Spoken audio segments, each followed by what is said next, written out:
ગુજરાત ન્યૂઝમાં આપનું સ્વાગત છે। નજર કરીએ સમાચાર પર। પાટણ જિલ્લાના રાધનપુર ખાતે હેપી જમ્પર સ્કૂલ દ્વારા બાળકો તેમજ વાલીઓ દ્વારા રમતોત્સવની ભવ્ય ઉજવણી કરવામાં આવી। પાટણ જિલ્લાના રાધનપુર ખાતે હેપી જમ્પર સ્કૂલ દ્વારા નાના ભૂલકાઓ તેમજ વાલીઓનો રમતોત્સવ યોજવામાં આવ્યો હતો, જેમાં વાલીઓએ ખૂબ જ ઉત્સાહભેર ભાગ લીધો। કુમળી વયના બાળકોએ રમતનું મૂલ્ય સમજ્યા તેમજ રમતો આપણને માનસિક અને શારીરિક રીતે સ્વસ્થ બનાવે છે તે શીખ્યા। એટલું જ નહીં પણ રમતના અંતે થતી હારજીતને પચાવતા પણ શીખવે છે।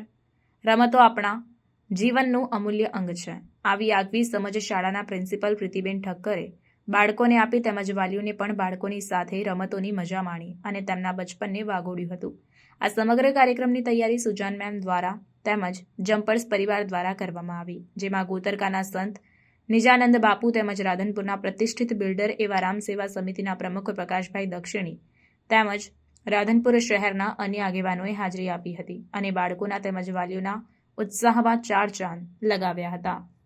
રિપોર્ટર વસંત કડિયા, સેક્યુલર ગુજરાત ન્યૂઝ, પાટણ।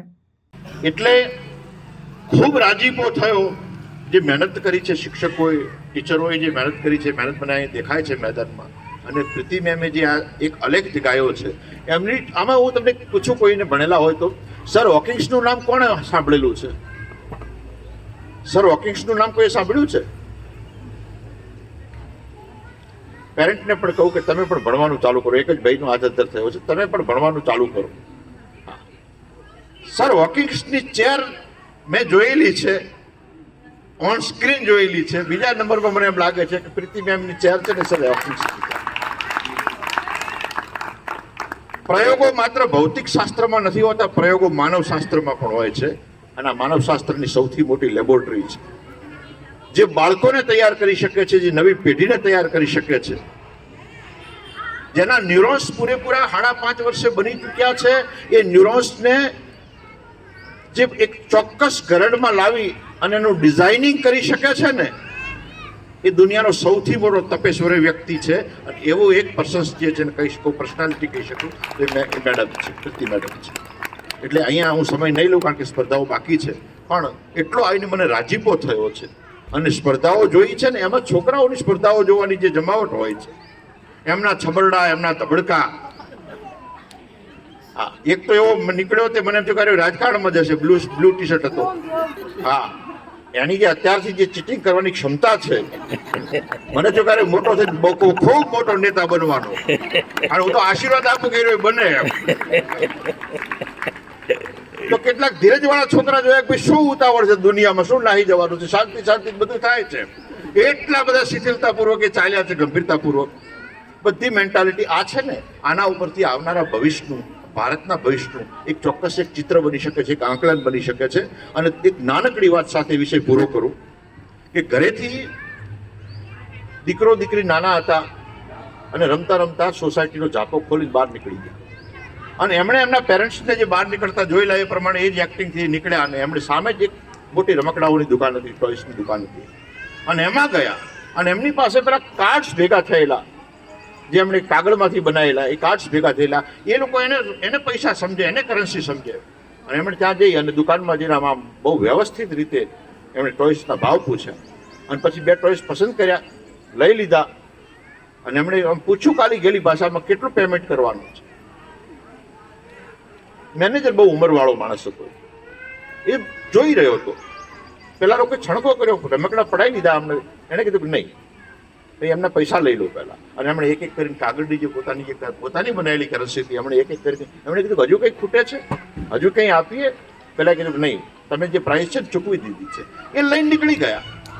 શેઠની નજર હતી ને એ બેઠો બેઠો કોમ્પ્યુટર રૂમમાં જોઈ રહ્યો હતો, બધું મેનેજમેન્ટ રૂમમાંથી જોઈ રહ્યો હતો। એણે પહેલાં કીધું તમારી ઉંમર થઈ ગઈ છે, તમારે હવે રિટાયરમેન્ટ લઈ લેવું પડે। પેલા છોકરાઓ બે ટાબરિયાઓ આવીને કાગળના પૈસા આપી ગયા, ખાલી એમના બનાવેલી કરન્સી આપી ગયા। તમે આટલા કિંમતી રમકડા એમને હાથમાં પકડાઈ દીધા। તમે ખરેખર આવડું મોટી ઉંમરના થઈને આવી ભૂલ કરો છો, તમે હવે ખરેખર લાયક રહ્યા નથી, દુકાન ચલાવવાને લાયક રહ્યા નથી। એણે કીધું કે મારા પગારમાંથી કાપી લેજો, પણ હું એટલા માટે એને ન અટકાવી શક્યો કે આજે એને ખબર નથી કે એણે છે ને ડુપ્લિકેટ કરન્સી આપી છે, એના માટે એની ઓરિજિનલ કરન્સી છે જે એને બનાવેલી છે, એને ખબર નથી। પણ જો આજે એના હાથમાંથી મેં રમકડું લઈ લીધું હોત ને તો દુનિયામાં જ્યારે મોટો થોત ને જે હોદ્દા ઉપર જાઓ અને જે ફેકલ્ટીમાં જાઓ એ આખી દુનિયાના રમકડા લઈ લેવાની માનસિકતા સાથે પેદા થઈ. આજે મેં આપ્યું છે એ મોટો થશે અને ખ્યાલ આવશે કે કોક દિવસ એવો નીકળ્યો હતો કે કોક વ્યક્તિએ અમારા છોકરાઓની છોકરમતને ઓરિજિનલ રીતે અમને ફોલો કર્યા હતા અને ઓરિજિનલ રીતે એણે અમને રમકડા આપી દીધા હતા. એ જ્યાં જશે ને ત્યાંની આપવાની વૃત્તિ છે ને એ પોતાની નહીં ભૂલે. અને દુનિયા આપવાની વૃત્તિથી ચાલે છે, પડાઈ લેવાની વૃત્તિથી નથી ચાલતી. એટલે સ્પર્ધાઓ જે છે આ સ્પર્ધાઓ માત્ર વિજય કરવા માટે વિજેતા થવા માટે નથી. બધા જ સંતાનો વિજેતા છે, તમામે તમામ વિજેતા છે. દરેક પેરેન્ટને કહું છું. અને જે સ્પર્ધામાં પોતાનું પરફોર્મન્સ નથી કરી શકતું એને તમે અક્ષમ સમજવાની ભૂલ ન કરતા. દુનિયાના 70% સફળ લોકો એવા છે કે જે લોકો એમની સ્પર્ધામાં પાછળ રહી ગયા હતા પણ જગતની સ્પર્ધામાં એમણે પોતાના ઝંડા ગાળ્યા છે. એટલે બધા સંતાનોને, એમના માવતરોને બધાને હૃદયથી આશીર્વાદ આપું છું જેમણે ટ્રેનિંગ માટે વેલ ટ્રેન્ડ એન્ડ વેલ એજ્યુકેશન, જેની ટ્રેનિંગ કેળવણી ઉત્તમ છે, એનું શિક્ષણ સ્વાભાવિક છે ઉત્તમ હોય, એમાં કોઈ શક નથી, કોઈ સંશય નથી. અને ભાઈ સફીકભાઈ, હા, એમનું પણ નામ લીધું મેડમે, ખૂબ મથામણ અહીંયા દેખાય છે. તમને પણ અભિનંદન પાઠવું છું, તમામ બહેનોને અભિનંદન પાઠવી વાણીને વિરામ આપું છું. હરિઓમ તસ્સત. સમાચારોની અવનવી અપડેટ્સ માટે જોતા રહો સેક્યુલર ગુજરાત ન્યૂઝ. સાથે સેક્યુલર ગુજરાત ન્યૂઝ ચેનલને લાઇક, શેર અને સબસ્ક્રાઇબ કરો અને બેલ આઇકોન દબાવીને સમાચારોની ઝડપી માહિતી મેળવો.